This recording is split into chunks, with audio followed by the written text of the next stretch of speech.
Наши всеми дорогие партнеры, гости сегодняшнего эфира. Добро пожаловать в наш эфир компании Age Nutrition. Сегодня с вами наша долгожданная встреча с нашим спикером, экспертом Жанной Артулиевной, которую мы все любим и уважаем. Жанна Артулиевна, микрофон у вас. Так, я выключаю остальным звук. Да? Угу. Все. Все хорошо, давайте начнем. Очень сложная тема сегодня. Всем добрый вечер. Если есть новички, потом напишите, дайте обратную связь. Сахарный диабет. Очень сложная тема. Очень сложнейшая. Будем разбирать. Во-первых, давайте разберемся, поймем, где находится поджелудочная железа у нас с вами. Где она находится? Сейчас на слайде увидите, и вы ее нащупаете. Прям посмотрите, где она находится, и советую ее очень любить. Это очень капризная железа. Эта дама любит покой, голод и холод. Она не любит стрессы. Она очень чувствительна. Если она рассердится, то у нас будут очень большие проблемы с пищеварением. Потому что поджелудочная железа, она вот и назвали ее так, она находится под желудком. И прям обнимает ее с этой стороны 12-перстная кишка. У них с ней общие протоки. А с этой стороны печень. И вот это все называется гепатобилиарная система, а сверху желудок. И они все работают в тандеме, у них общие протоки. Поджелудочная железа состоит из головки и хвостика. Вот у нее две функции. Клетки поджелудочной называются ацинусами. Они похожи на черепашку, поэтому латинское название ее панкреус, черепаха. Сейчас увидите на слайде, если будут показывать нам слайды. И вот этих ацинусах она выделяет ферменты. Протеаза, липаза. Протеаза расщепляет белки, липаза расщепляет жиры, все, что мы кушаем. И еще фермент, который расщепляет все углеводы. И эти три фермента, если поджелудочная не будет нам выделять, то наша пища расщепляться не будет. Если нет фермента на что-либо, то это не усвоится. И вот если ферменты поджелудочная железа не будет выделять, то представьте себе белок чужой. Мы с вами кушаем чужой белок с чужим ДНК. Будь то это козочка, будь то это барашек. Это чужая ДНК, это мясо. И его нужно переварить, переработать, расщепить его до аминокислот, которые нужны нашему организму, преобразовать его в аминокислоты. И из них построить, это кирпичики, построить нужные для нас вещи. Вот этим занимается поджелудочная железа. Есть у нее, вот она на слайде, вот где она находится. Видите, как у нас все устроено. Вот она печень, вот обнимает головку прям поджелудочной 12-перстная кишка. Видите, из печени, из там желчь поступает 12-перстную, из поджелудочной тоже поступает, чуть-чуть ниже проток там есть. Вот эти ферменты, расщепляющие нашу еду. С этой стороны у нее селезенка под боком находится. Вот так мы с вами устроены. Вот здесь и вот эта железа довольно крупная. И есть в ней еще такие вот называются островки Лангергальса. Сейчас вот увидите на слайде, как они выглядят. И именно в этих островках Лангергальса у нас есть бета-клетки. Вот сейчас, пролистайте, сейчас посмотрим. Есть бета-клетки, которые нам и выделяют инсулин. Там еще есть альфа-клетки. Вот они, смотрите, видите? Вот она, клеточка поджелудочной железы. Вот в этих ацинусах кругленьких выделяется сок ферментативный. Он прозрачный, как слеза. Прозрачный очень, но при этом это очень такая вещь щелочная, расщепляющая,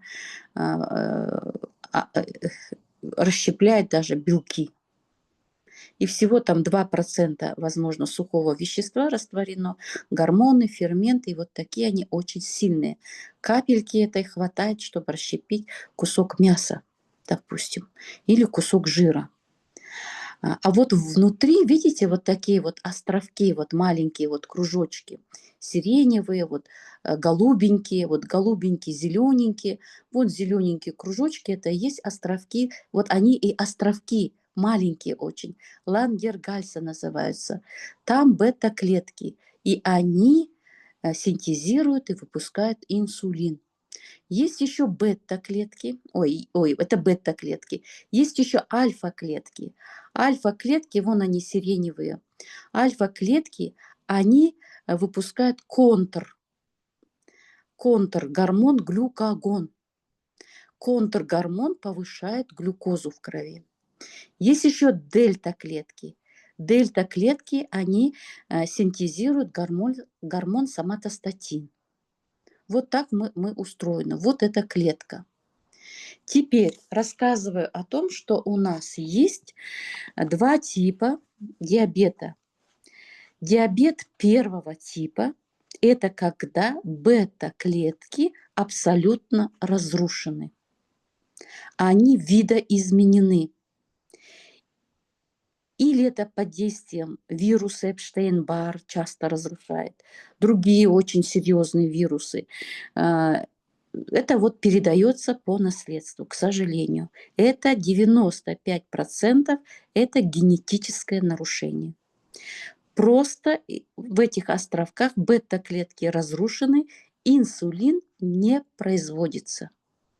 Отсюда бета-клетки, вот чаще всего болеют мальчики в юношеском периоде, в детском периоде. Они очень худенькие. Почему? Сейчас буду объяснять, если это интересно. Абсолютно нет инсулина. Инсулин у нас участвует в жировом обмене. И так как инсулин у нас еще и говорит стоп жирам, у него такое же свойство есть, стоп растворять жиры, то инсулина абсолютно нет, команды стоп нет, и бесконечно идет переваривание, вот жиры начинают переходить в жирные кислоты, в ацетилкоэнзима, кетоновые тела, и сколько можно давать энергию, энергия же не бесконечна, АТФ можно давать, часть уходит в печень, жирные кислоты, и при этом у очень худеньких людей жировой гепатоз. И дальше это переходит, если инсулин не давать вовремя, это нарастание кетоновых тел, и это кома. Вот диабет первого типа, запомнили, да, бета-клетки разрушены. Генетически это вот так выглядит. Причиной может быть вирусы, причиной могут быть хронические какие-то инфекции. Или у папы, или у мамы, или у обоих одновременно. И вот рождаются вот такие дети. И жаль, что в основном это мальчики страдают, мужской пол. Ну, есть, конечно, и девочки, но в основном мужской пол. Теперь диабет второго типа. Диабет второго типа, казалось бы, все есть. Бета-клетки есть, инсулин есть, глюкоза есть, но клетка голодная. Она умирает с голоду, энергию не производит, потому что в клетку не поступает глюкоза. Чтобы в клетку поступила глюкоза, нужен инсулин. Ну как же так, скажете вы? Ведь инсулин производится, бета-клетки на месте. А вот здесь вот самое интересное. На каждой стадии какая-нибудь поломка. Или у нас идет клетки, слишком много, когда дается глюкозы в крови, ее очень много, клетка не может ее всю принять, и она закрывает свои ворота. Есть ворота специальные, в которые может проходить инсулин, они ее знают. Есть рецепторы, которые узнают инсулин. Инсулин, так как молекула глюкозы большая, и этот инсулин, он как переносчик. Он берет эту молекулу за ручки и проводит ее внутрь клетки. И тогда уже глюкоза начинает они перерабатывать, она попадает в цикл Кребса, и оттуда глюкоза нам дает порядка 38 молекул АТФ. Что такое АТФ? Это наша жизненная энергия. Без энергии мы все это едим, пьем, прыгаем, скачем. Для чего? Чтобы получить энергию. Нам нужна энергия. И она у нас производится в виде АТФ. Вот, вот такие вот дела. Казалось бы, почему, что и как. Довольно сложно я говорю о том, что переносчики глюкозы – это глют-1, глют-2, глют-3, глют-4 и глют-5. Немножко сложно, но сейчас я постараюсь вам прям максимально донести, что это такое. Глют-1 это эритроциты. Глют-1 может спокойно переносить глюкозу к эритроцитам. То есть эритроциты не могут ждать инсулина, вдруг его нету или что, сами знаете, у эритроцита какие задачи большие. Поэтому при помощи глют-1, вот этого переносчика, глюкоза попадает к эритроцитам, и они понеслись. За 22 секунды ток крови у нас везде. Вот 22 секунды, и наша кровь попадает везде. Эритроциты там бегают с такой скоростью огромной. Им нужна энергия, топливо, и они не могут ждать, пока там вдруг там у поджелудочной какие-то проблемы, есть инсулин, нет инсулина, ну, им без разницы. Вот глют-1 у них встроенный вот этот аппарат, они захватывают глюкозу. Есть глют-2, переносчик глюкозы в печень. Печень тоже не может ждать, у нее очень много задач разных. Глют-3 в мозг. Клетки нейронов тоже, они скоростные, высокоскоростные там реакции, поэтому в глют-3 поступает глюкоза без инсулина. Глют-5 в тонкий кишечник. Тонкий кишечник 24 часа обновляется, там тоже идет синтез витаминов и прочее. И вот глют-4, только глют-4, это заходит в клетку глюкоза только с инсулином. Это мышечная и жировая ткань. Туда может поступать внутрь только с инсулином. И вот эти глют-1, глют-2, глют-3, глют-5, они тоже нуждаются в инсулине.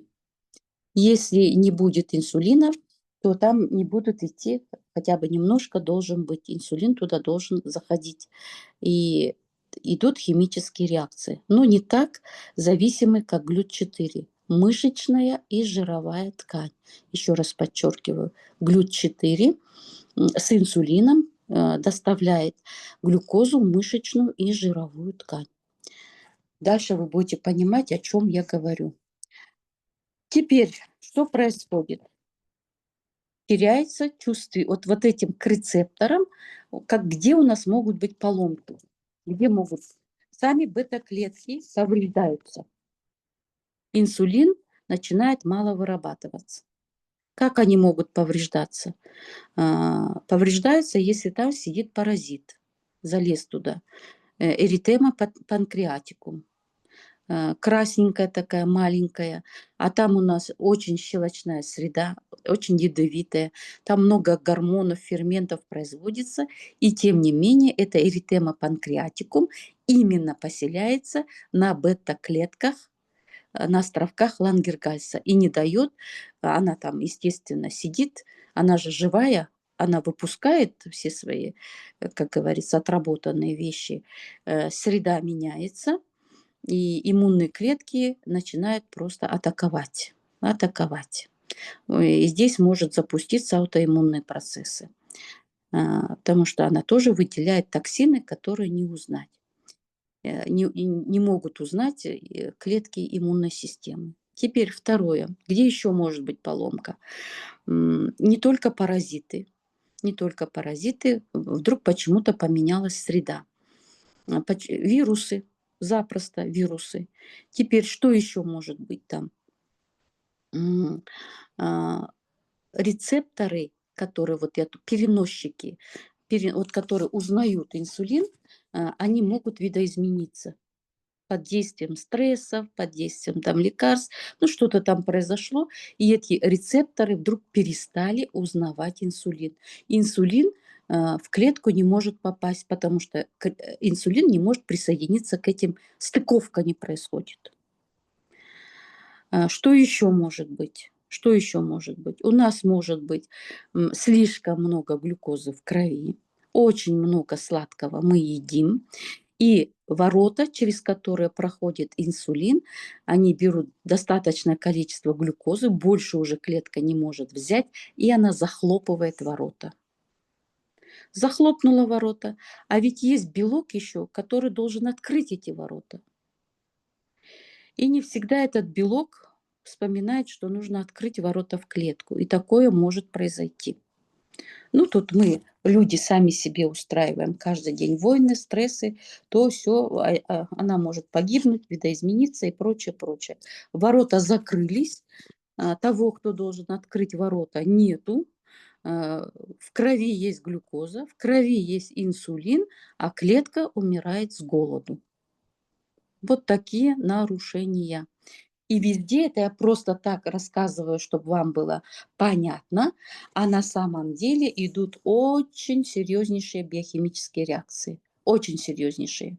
Ну, вы, наверное, все знаете, что глюкоза в крови в норме должна быть от 3,3 до 5,5 миллимоль на литр. 6 – это уже преддиабет, это надо смотреть. В моче глюкозы быть не должно в норме. Суточная моча, которую выделяет человек, это 1,5–2 литра. Ну, там плотность мочи смотрят, но это уже смотрят врачи, когда подозревают там диабет, кетоновые тела, лактаты смотрят особенно, и осмомолярность. Осмолярность смотрят. Но это уже по анализам как. Ну, вы должны знать, что если кто-то меряет 3,3, 5,5. Вот границы нашей глюкозы.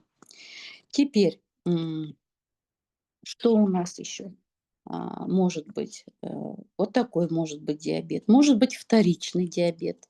Это травмы, когда мы получаем в аварии, попадаем, не дай бог. Это опухоли. Опухоли, если будут надпочечников, или, может быть, избыточная выработка гормонов. Это может быть тиреотоксические гормоны, синдром Кушинга, акромегалия, опухоли там идут разные, альфа-клеток это уже идет, глюкагон уже тогда абсолютно не выделяется. Осложнения там после лекарственных средств, ну, очень много таких. Синдром Дауна, синдромы там очень многих, такие вот редкие заболевания. И это все у нас вторичный диабет. Вторичный. Это приводит к вторичному диабету. Там повреждается, там что? Факторы риска.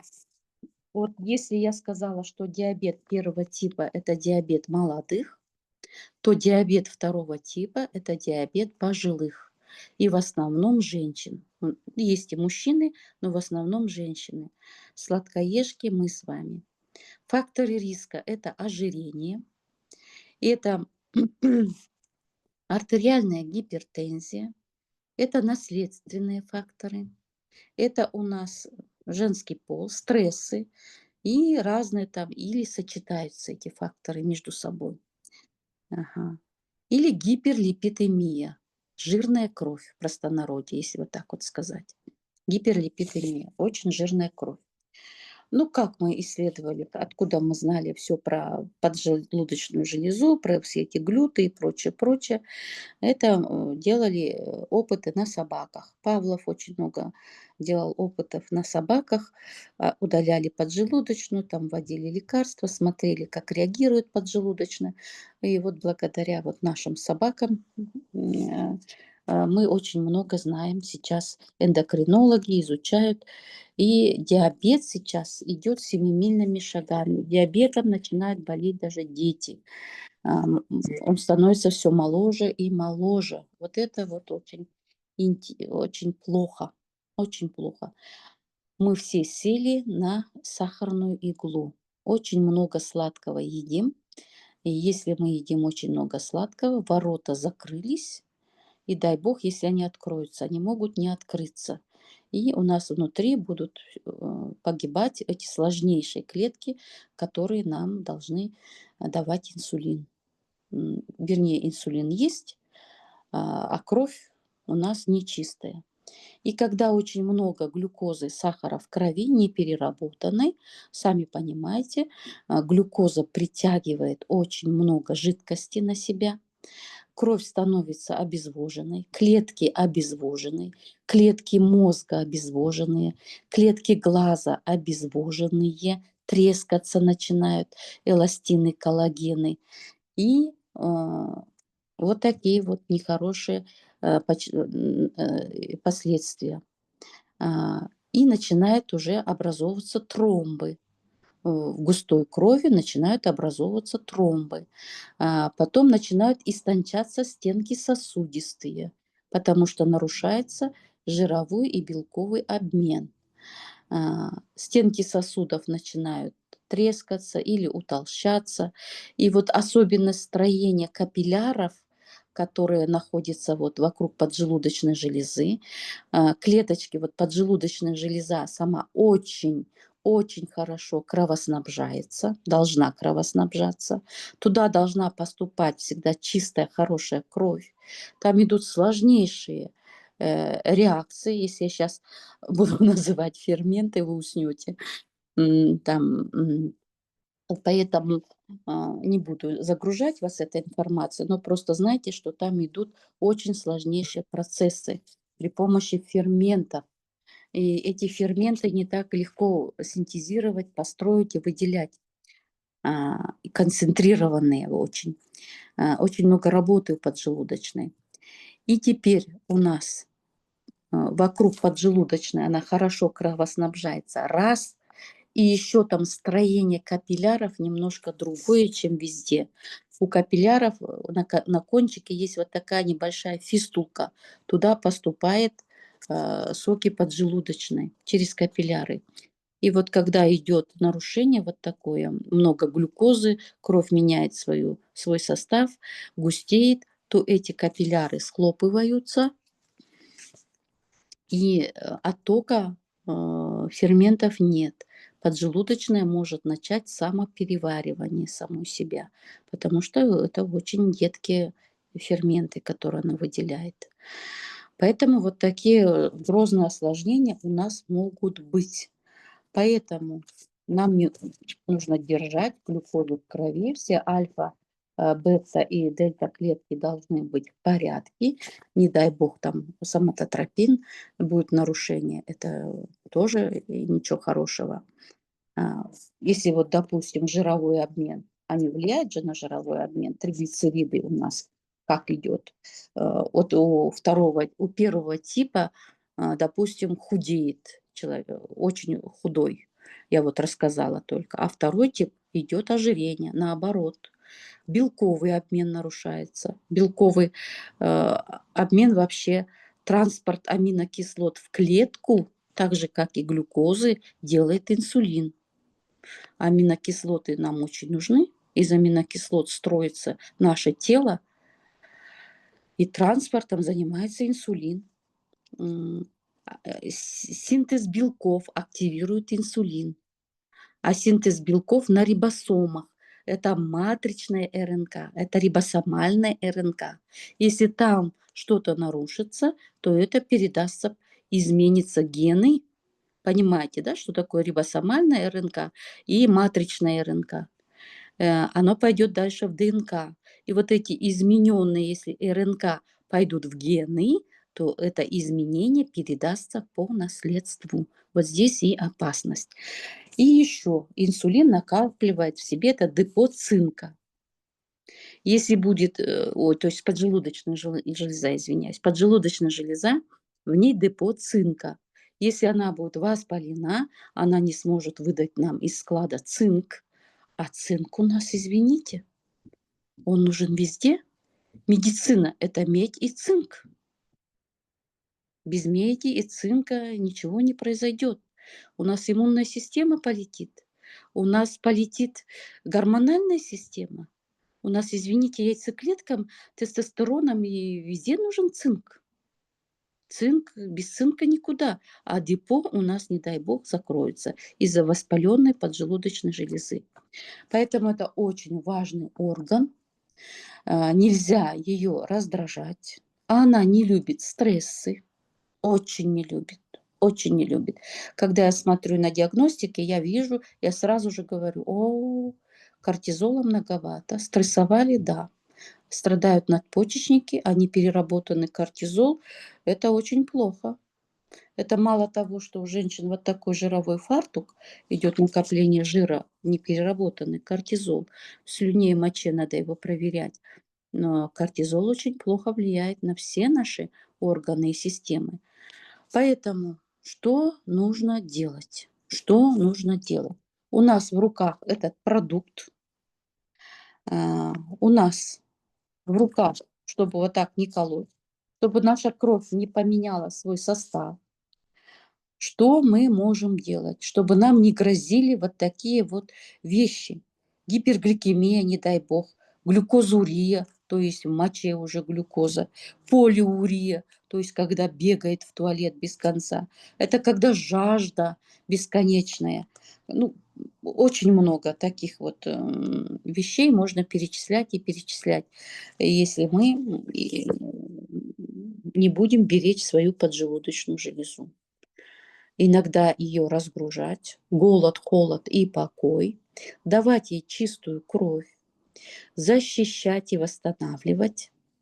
Теперь смотрите, что делает наш продукт, который приготовили нам в Малайзии, который с великолепнейшими сертификатами. Обратите внимание, какие это сертификаты международные и что в составе. Давайте разбираться. Керамиды или церамиды пшеницы. Это у нас синтез коллагена и эластина. Теперь, если вы понимаете, я вам скажу, что не только вот мы понимаем коллаген, для лица, для морщин. Нет, коллаген, вы только представьте себе свои глаза. Там нужен зрелый коллаген, чтобы поддерживать глазное яблоко. А если у нас при диабете плохая кровь, первой страдает сетчатка глаз. Вот там истончение коллагена, на синтез которого уходит очень много меди, цинка и аминокислот, чтобы держать этот глаз, чтобы он был таким упругим. Нам нужен коллаген туда. Нам нужны вот эти церамиды туда, чтобы в первую очередь поддержать. И это везде. Представьте себе, коллаген держит все на себе. И вот если мы наладим синтез коллагена и эластина, как думаете, глазам будет легче и другим, и клетке будет легче? А мы подаем вот такую вот вещь в организм. Церамиды пшеницы без ГМО, выращенной во Франции. На него есть кошерный сертификат. Там кошерный сертификат получить, не подкупишь, одним словом. Поэтому и на само сырье есть сертификат, и вот на саму продукцию у нас есть все эти сертификаты. Выращивается пшеница на полях, где нет ни одного удобрения химического. Экологически чистых районах без ГМО чистейшая пшеница. И из нее добывается вот такой ценнейший материал, как церамиды, и который делает и остов клетки, и синтез зрелого коллагена налаживается. Кроме этого, что у нас здесь есть? У нас здесь гидрокситирозол. Гидрокситирозол получают при выжимке оливкового масла. Масло получили, жмых остался, И между вот маслом и жмыхом есть белая водичка. И там мощнейший такой, очень хороший. Почему антиоксиданты называют мощными? Это те, которые могут работать 24 часа. Большое количество времени.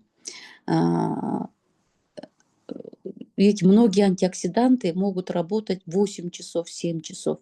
А гидрокситиразол, вот здесь гидрокси, видите, формула, благодаря вот этому гидрокси антиоксидантная защита, то есть может ловить свободные электроны, к себе присоединять и тем самым останавливать вот эту каскадную запущенную реакцию радикальную, радикальную.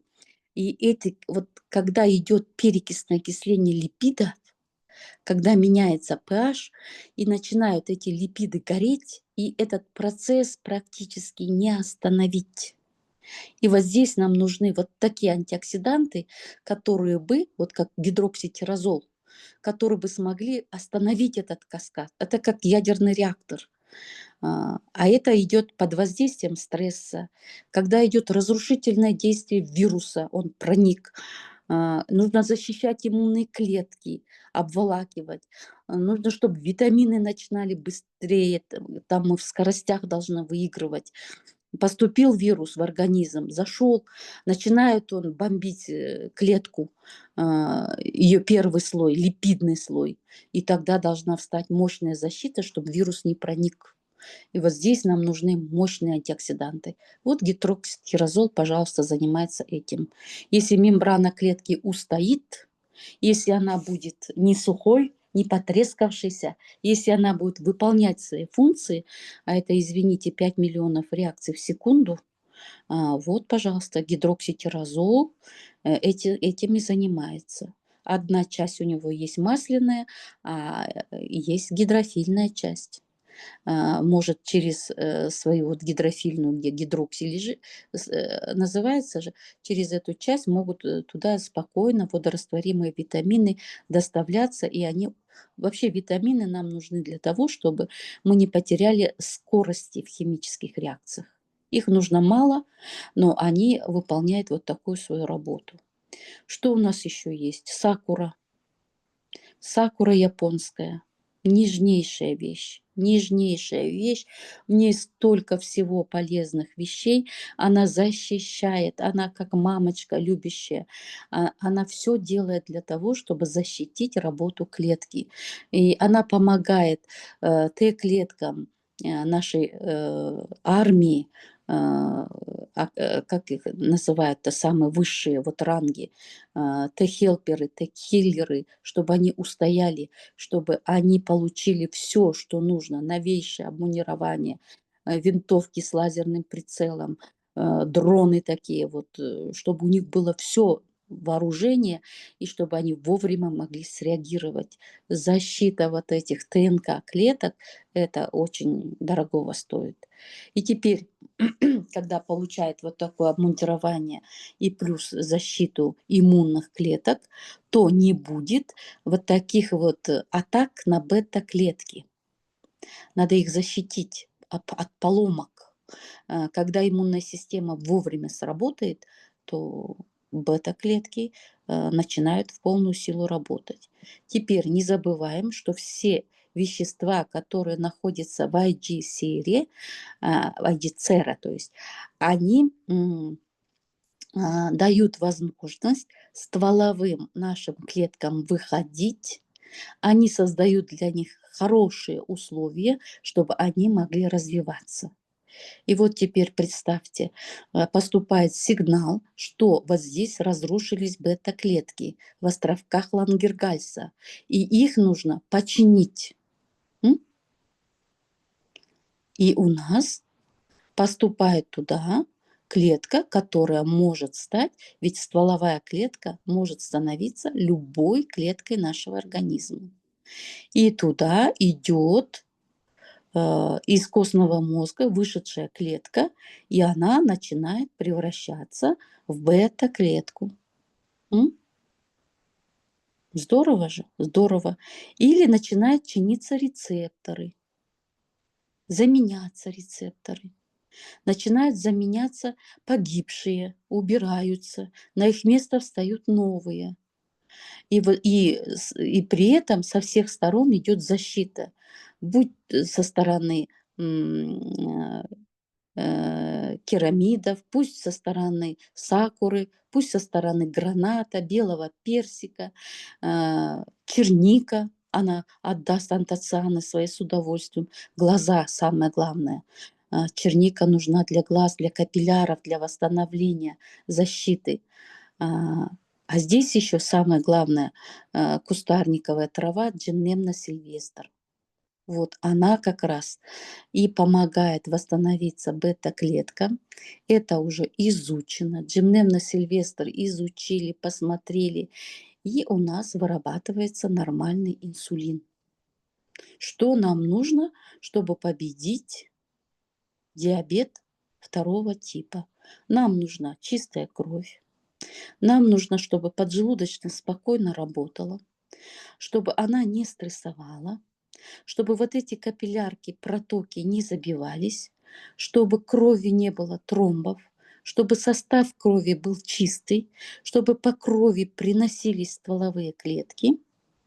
Первое, чем займется IGSera, она приведет состав крови в порядок. Второе, она будет восстанавливать поврежденные клетки. Самых сложнейших это островков лангергальсовских. Тишина, покой, все четко, работает. И потихонечку оттуда уйдут, выползут паразиты, им это не понравится. Среда будет нормальная, все ферменты заработают. Лекарственные средства, скажу вам по секрету, они все блокируют выработку тех или иных ферментов. Янувия та же, и все остальные прочие. 6 ферментов, и это все изучили, и пытаются помочь людям с диабетом второго типа, блокируя ферменты на тех или иных этапах. Ну, более-менее это безопасно. Вот новые лекарственные средства. Раньше был только метформин. Он блокировал, он вмешивался в ферментативную такую реакцию глюконеогенеза. Ну, там есть свои, конечно, минусы. Поэтому лекарство придумывается, диабет не побеждается. Лекарства придумываются разные, вроде бы такие умные, но диабета все больше и больше и больше. Поэтому это дело надо брать в свои руки. Конечно же, так как я сказала, что глют-4 – это жировая и мышечная ткань, если есть люди с диабетом второго типа, это выгоняется потом. Без движения там ничего не включится. Поэтому, если есть диабет, это нужно очень много ходить, заниматься, одним словом, потеть, делать разгрузочные дни, менять образ жизни, менять питание и привычки. И тогда у нас все будет хорошо. Вот сегодня все то, что хотела я вам рассказать. Огромное спасибо. Каждый раз, когда вы рассказываете, лично у меня я по новой узнаю нашу AG-сиру. Сегодня для меня про Хайталив, то, что вы рассказали, про... Вот сегодня помнишь, и я пишу, конспектирую все это. Спасибо вам огромное. Шикарно. На Так, здоровье. пишите вопросы, комментарии, обратная связь. Можете 1-2 человека задать вопрос, если есть таковые. Ой, Галым Мырза. Огромная благодарность, Ой, Галымырза, Юлтус, да. Наталья, Айгуль, Гульмайра. Огромное вам спасибо за обратную связь. За Жанар обрат- Төлеевна өте керемет сабақ болды. Білмегеніміз көп қой енді мына жерде сіз барлығын айтып түсіндіріп жатырсыз. Рахмет сізге. Өте керемет, тамаша түсіндірдіңіз. Енді іске сәт бәрі көмек болса. Все, бәрі. Теперь диабеті бар адам ұсынасыздар. Можете рекомендовать тем, по диабет. Надо все это Гүлбаршын ханым, вас. сұрақ қояйын дедіңіз ба? Саламатсыз ба? Сұрақ қояйын дедім. Шынар аха, қоя қойыңыз. Аха. Саламатсыз ба? Сұрайын дегенім, бізде аутоиммунды миастения генерализованная форма, да? И біздерде көбінесе калий түсіп кетіп, қазір калий зависимы, калий түссе уже кризге түсеміз. Көбірек кризге түсіп жүр осы күндері. И калиймен ішеді, 4 мезгіл, калий ішеді, калий хлорид порошковый түрін 3 мезгіл. Сосын мана максилиновый пробиотик береміз, и эларгинин береміз. Но енді сұрайын деп едім, бізге осыны қандай продукция бізге көмектеседі?